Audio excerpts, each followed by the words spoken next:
Hello student, स्वागत है आपका हमारे यूट्यूब चैनल मैथ इंडियंस में।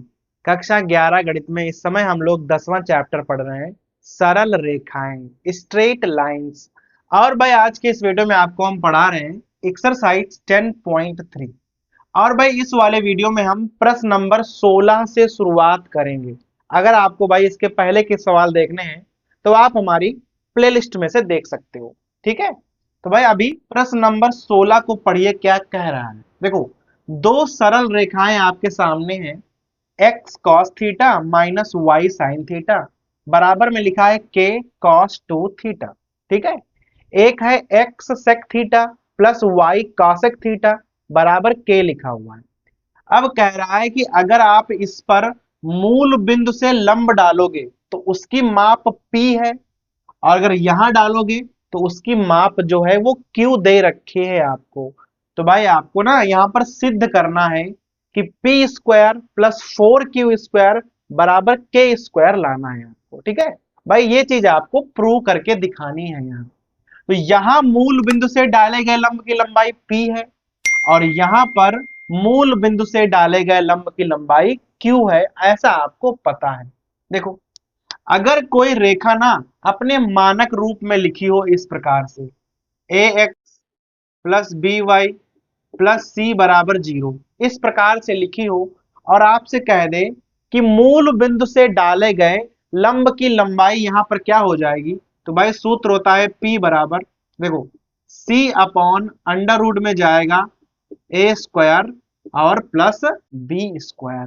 और भाई यहां पर मॉड्यूलस भी यूज होता है, क्योंकि P का मान चाहे धनात्मक हो चाहे ऋणात्मक हो, हम लोग केवल धनात्मक मान ही लेते हैं, क्योंकि भाई लंबाई हमेशा धनात्मक ली जाती है।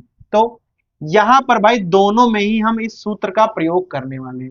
तो ये वाला तो सूत्र हो गया। अब देखो यहां पर, देखो यहां पर ए का मान है कॉस थीटा, बी का मान है माइनस का साइन थीटा, और सी की वैल्यू क्या हो जाएगी, भाई के को आप इधर ले आओ ना पहले। देखो यहां पर क्या करोगे, x cos theta minus y sine theta, और भाई ये संख्या को ना आप इधर ले आओ तो हो जाएगा माइनस के कॉस 2 थीटा इक्वल टू 0। वहां पर भाई थोड़ा सा आपको हल करना पड़ेगा। देखो लिखा है एक्स सेक थीटा, सेक को ना हम कॉस में बदल लेंगे इस प्रकार से, और जो कॉसेक है उसे हम साइन में बदल लेंगे। तो भाई सेक हो जाएगा 1/कॉस, कॉसेक हो जाएगा 1/साइन, और बराबर में लिखा है के। ध्यान दीजिएगा, यहां पर ना आप एलसीएम ले लो, कॉस थीटा यहां हो जाएगा साइन थीटा, इसकी यहां गुणा करनी है, इसकी यहां गुणा करनी है।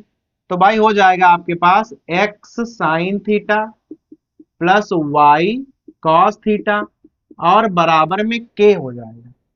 इसकी उधर गुणा आप कर दो। ठीक है, तो यहां पर क्या बचेगा, x sine theta plus y cos theta. देखो इसकी ना जब उधर गुणा कर दोगे तो हो जाएगा के कॉस थीटा साइन थीटा, और अगर उसको आप इधर ले आओगे तो इस प्रकार से हो जाएगा। तो भाई एक ही लाइन में हम थोड़ा सा डायरेक्ट लिखे दे रहे हैं। भाई उधर जाएगा तो हो जाएगा के कॉस थीटा साइन थीटा, और उसको हम इधर ले लिया तो भाई उधर प्लस का था तो इधर माइनस का हो जाएगा, और बराबर में हमने लिख दिया 0, ताकि ये एकदम व्यापक समीकरण की तरह दोनों समीकरण बन जाए। यहां पर मूल बिंदु से डाले गए लंब की लंबाई P है, तो भाई यही वाला सूत्र लगाओ, C अपॉन और मॉड्यूलस लगा हुआ है। मॉड्यूलस का मतलब है अगर कोई संख्या माइनस की है तो वो भी प्लस की हो जाएगी। तो अगर कहीं पर माइनस आ रहा हो तो उसे आप शुरुआत से ही छोड़ दीजिए। ए का मान है कॉस स्क्वायर, भाई ए स्क्वायर करना है तो ए का मान है कॉस, यहां हो जाएगा cos square, plus b square, तो प्लस में हो जाएगा यहां पर आपका साइन स्क्वायर थीटा। तो ये हो गई मूल बिंदु से डाले गए लंब की लंबाई, और यहां पर लंबाई का मान क्यू दे रखा है। सी का मान यहां पर भी माइनस में है, पर हम लोग माइनस लेंगे नहीं, भाई माइनस को ना छोड़ देंगे। ठीक है, अंडर रूट में आ जाओ, ए का मान है साइन थीटा, तो यहां हो जाएगा आपका साइन स्क्वायर थीटा, और बी का मान है कॉस थीटा, तो हो जाएगा प्लस कॉस स्क्वायर थीटा। देखो cos square plus sine square हो, sine square plus cos square हो, दोनों का मान एक होता है, तो P बराबर आ जाएगा के कॉस टू थीटा, इस प्रकार से। और यहां पर Q का मान हो जाएगा के कॉस थीटा साइन थीटा, इस प्रकार से। तो P और Q दोनों का मान हमने भाई निकाल दिया। अगर यहां पर हम दोनों पक्षों में ना दो से गुणा कर दें तो भाई यहां क्या हो जाएगा, के into two cos theta sine theta. अब देख लो यहां पर एक सूत्र बन रहा है, two cos theta into sine theta क्या हो जाएगा, साइन टू थीटा। तो टू क्यू बराबर हो जाएगा के साइन टू थीटा। इसे आप समीकरण नंबर एक डाल लो और इसे डाल लो आप समीकरण नंबर दो, और दोनों को ना वर्ग करके जोड़ना है। समीकरण एक और समीकरण दो को हमें वर्ग करके जोड़ देना है। तो यहां पर क्या हो जाएगा, यहां आ जाएगा पी स्क्वायर, इसका वर्ग करोगे तो हो जाएगा टू क्यू का स्क्वायर, फिर भाई इसका वर्ग करोगे तो आ जाएगा के स्क्वायर, और यहाँ कास स्क्वायर टू थीटा, यहां पर करोगे तो भाई हो जाएगा के square sine square two theta. यहां भाई आपका आ जाएगा p square plus four q square, और भाई अगर यहां आपके स्क्वायर कॉमन निकालोगे ना तो क्या बचेगा, बचेगा आपका cos स्क्वायर टू थीटा और plus sine square two theta, और इसका मान तो एक हो जाएगा। तो भाई लास्ट में क्या आएगा, P square plus four q square बराबर के स्क्वायर। और भाई यही चीज आपको ना सिद्ध करनी थी, ठीक है भाई। तो दो अलग अलग आपके पास समीकरण थे, दोनों में आपको मूल बिंदु से डाले गए लंब की लंबाई मालूम थी, यहां लंबाई P थी और यहां थी Q। तो हमने क्या किया कि दोनों को भाई सरल किया, दोनों को व्यापक रूप में बदला, और P बराबर modulus of C upon under root a square plus b square वाला फार्मूला यूज कर दिया। तो यहां से P का मान निकल आया, यहां से Q का मान निकल आया। Q में हमने दो से गुणा किया तो भाई यहां पर एक फार्मूला बन गया, दोनों को वर्ग करके जोड़ दिया, तो भाई जो चीज आपको सिद्ध करने को कह रहा था वो भाई आराम से ही यहां पर सिद्ध हो गई। क्लियर हो रहा, तो भाई ये हो जाएगा हमारा सवाल नंबर 16। अब भाई प्रश्न नंबर 17 पे आ जाओ। देखो 17 में क्या है, कह रहा है कि हमारे पास ना एक त्रिभुज है, तो सबसे पहले ना हम एक त्रिभुज बना लेंगे ए बी सी, इस प्रकार से। और भाई शीर्ष आपको दिए गए हैं, 2, 3 है, 4, -1 है, और भाई तीसरा पॉइंट आपके पास है 1, 2। इस प्रकार से भाई आपके पास एक त्रिभुज दिया गया है। अब यहां पर क्या कह रहा है कि शीर्ष ए से बीसी पर ना आपको लंब डालना है।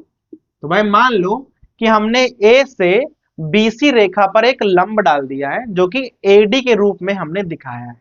तो यहां पर ना आपको दो बातें याद रखनी है, सॉरी ज्ञात करनी है।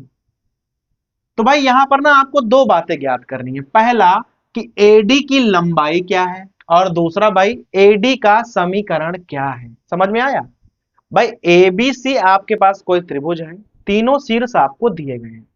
उसके बाद कह रहा है कि अगर हम शीर्ष ए से रेखाखंड बीसी पर लंब डाल दें तो वो लंब की लंबाई भी आपको ज्ञात करनी है, और रेखाखंड ए बी जो है ना उसका समीकरण भी आपको ज्ञात करना है। अब देख लो हम भाई कैसे ज्ञात करेंगे। सबसे पहले ध्यान देना है आपको, बी और सी दोनों ही बिंदु आपको मालूम है, तो आप सबसे पहले यहां लिखोगे रेखा बीसी की ढाल। इस प्रकार से भाई हम लोग लिखने वाले हैं।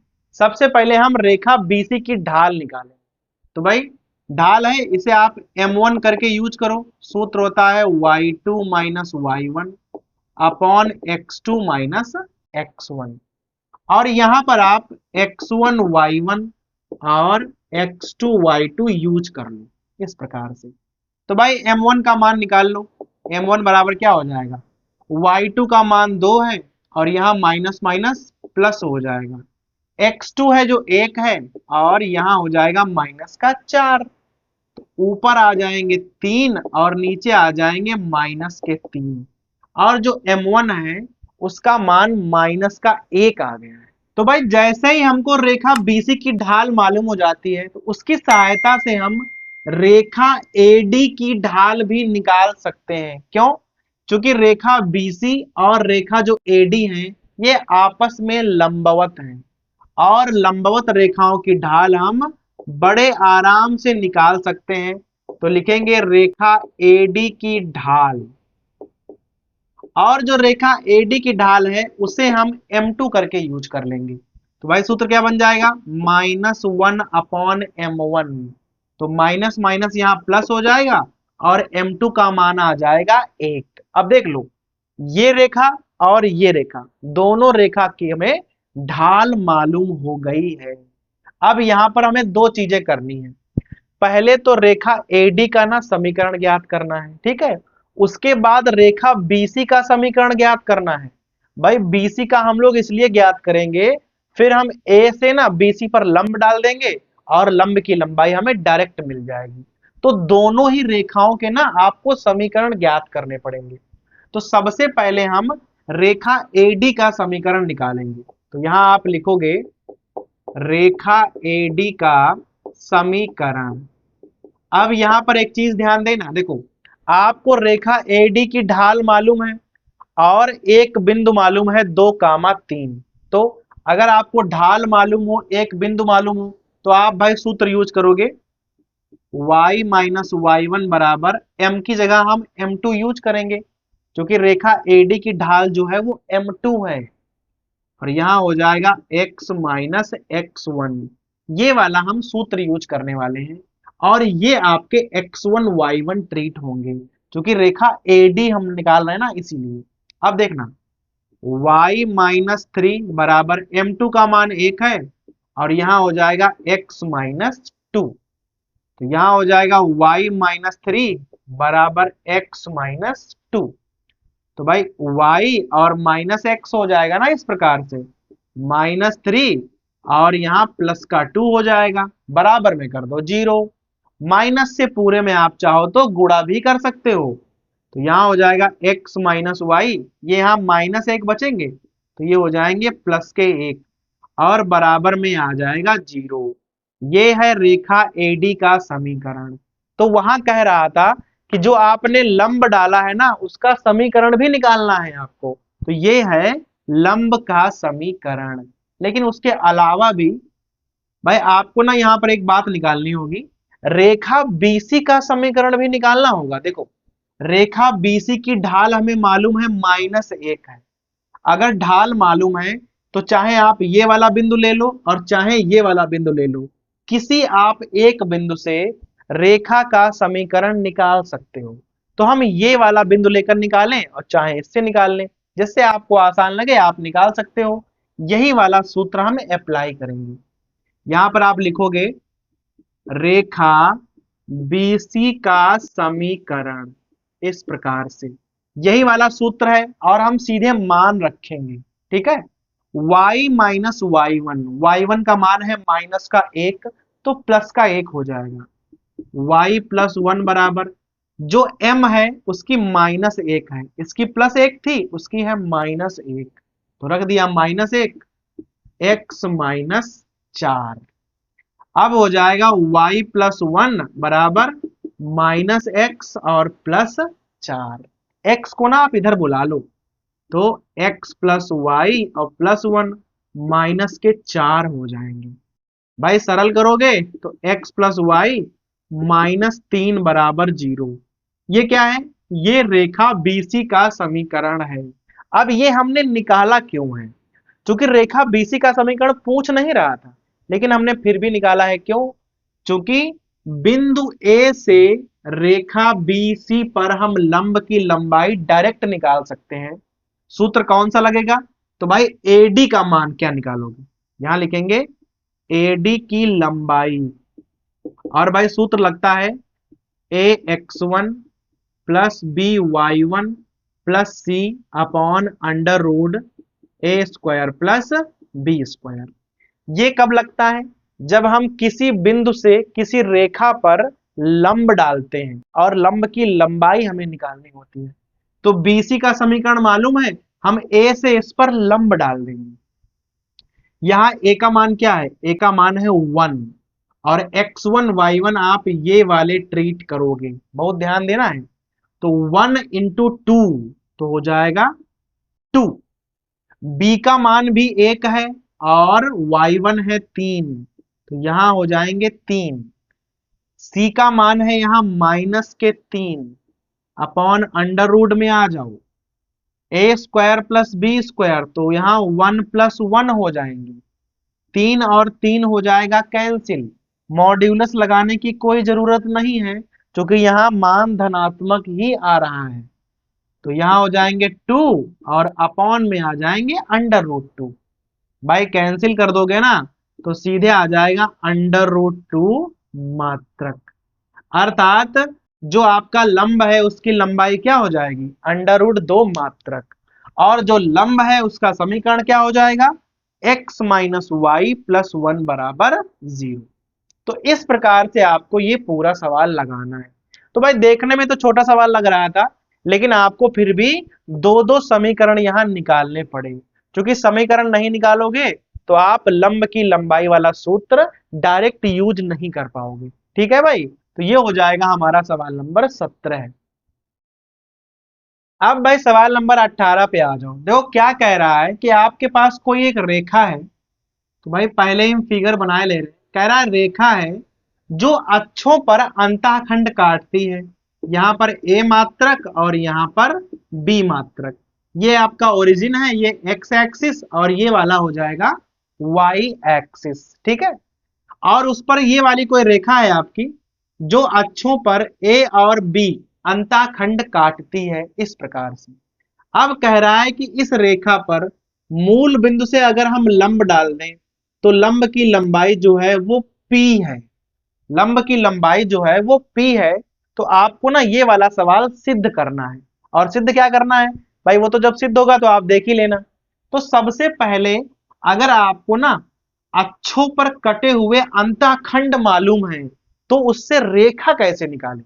देखो, तो यहां पर हम रेखा का अंतःखंड रूप लिखने वाले हैं। भाई लिखेंगे रेखा का अंतःखंड रूप। और भाई क्या हो जाएगा? x/a plus y/b = 1। एकदम मानक रूप लिखा हुआ है, क्योंकि भाई a और b एकदम मानक रूप में ही होते हैं। अब यहां पर ना इसको थोड़ा सरल कर लो आप। यहां क्या हो जाएगा? देखो, एलसीएम लोगे तो bx + ay अपॉन में ab हो जाएगा और बराबर में जाएगा 1। इसकी गुणा यहां करोगे तो यहां आ जाएगा bx + ay बराबर में ab हो जाएगा, प्लस का होगा, सॉरी, इधर लाओगे तो माइनस का हो जाएगा। तो यहां आ जाएगा bx + ay और -ab बराबर 0। तो ये हो जाएगी आपकी रेखा का समीकरण। अब अगर ये रेखा का समीकरण है और इस पर आप मूल बिंदु से लंब डालते हो तो लंब की लंबाई कितनी हो जाएगी? तो यहां लिखोगे मूल बिंदु से डाले गए लंब की लंबाई भाई कितनी हो जाएगी? P बराबर, देखो सूत्र क्या होता है? C/√a² plus b²। मॉड्यूलस होता है। देखो अगर आंसर प्लस में आ रहा है तो भाई मॉड्यूलस लगाने की कोई जरूरत नहीं है, अगर माइनस में आ रहा है तो भी हमें प्लस ही करना पड़ेगा। अब यहां मान रख लो तो P बराबर क्या हो जाएगा? देखो C की जगह पर क्या लिखा हुआ है?